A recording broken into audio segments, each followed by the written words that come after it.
Hello, welcome to official Xbox 360 magazine's OXM report. This week we're at Traveller's Tales, taking a look at LEGO Harry Potter years 1 to 4. And if you haven't read the books or seen the films, be warned, there are some dark times and some minor spoilers ahead.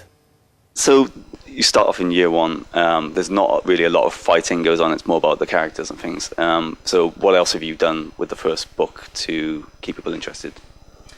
Well, it's all about excitement and exploration. It's the first time they've been to Hogwarts. It's like this amazing place, and even though there isn't necessarily any combat or anything necessarily intensive, you've got this great cast of characters. So you'll have Draco, who just all of a sudden will just come out of nowhere and zap you and turn you into a frog, and then just get off giggling with Crabbe and Goyle. Or you'll have some of the prefects who sort of like will not necessarily work against you, but they'll stop you going various places. And it doesn't need combat to be fun and exciting and rewarding. And it's year one is all about just almost like hatching that egg and seeing what it's going to become. Yeah, and you're learning spells, so you do get to interact with lots of different things in different ways depending on what spells you've learned.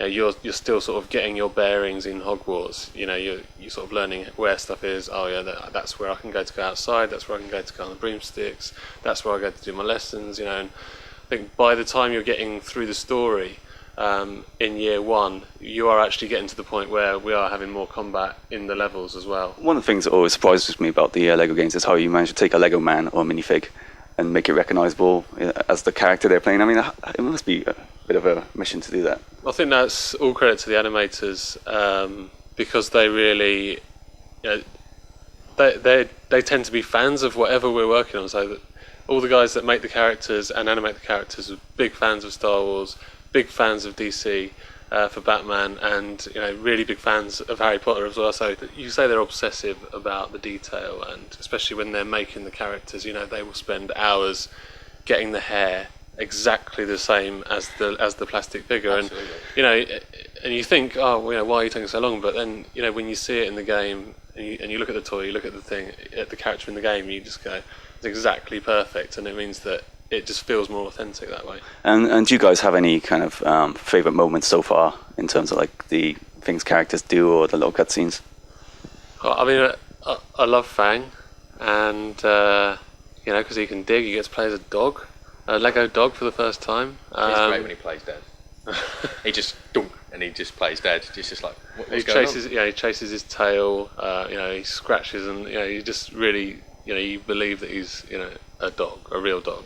And that whole scene around the forest, and we have Voldemort attacking unicorns, but in the film he's sort of sucking their blood and stuff like that. We have him with a Lego knife and fork, kind of approaching the unicorn in a clunky sort of way. We have the unicorns in bed with thermometers in their mouths, being ill, and you couldn't do that in any other game. You couldn't do it in the film because it'd be ridiculous, but in Lego somehow it just seems to work.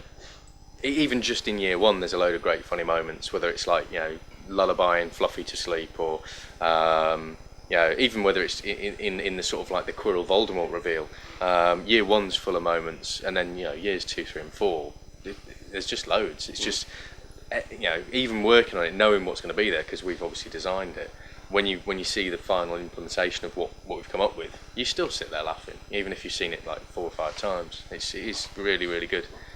One of the most tragic bits, which concentrating on year one, but this is in year 4. It's obviously everyone knows Cedric dies, and so we have to treat that, and it's like, so it's very sad, and Harry comes back carrying Cedric, but then he realises everyone's really happy because he's back and he's defeated Voldemort and everything's great. So he just sort of gets Cedric and just sort of kicks him under the bed and carries on partying. It's just like, and that's it. You've got tragedy with an instant sort of like, well, never mind. That's party, and that's again, it's what those guys do really, really well. Is make sure we show these really key dramatic moments, but then just sort of go, well, it's a Lego game, who cares, and get on with it. So it's funny, really funny.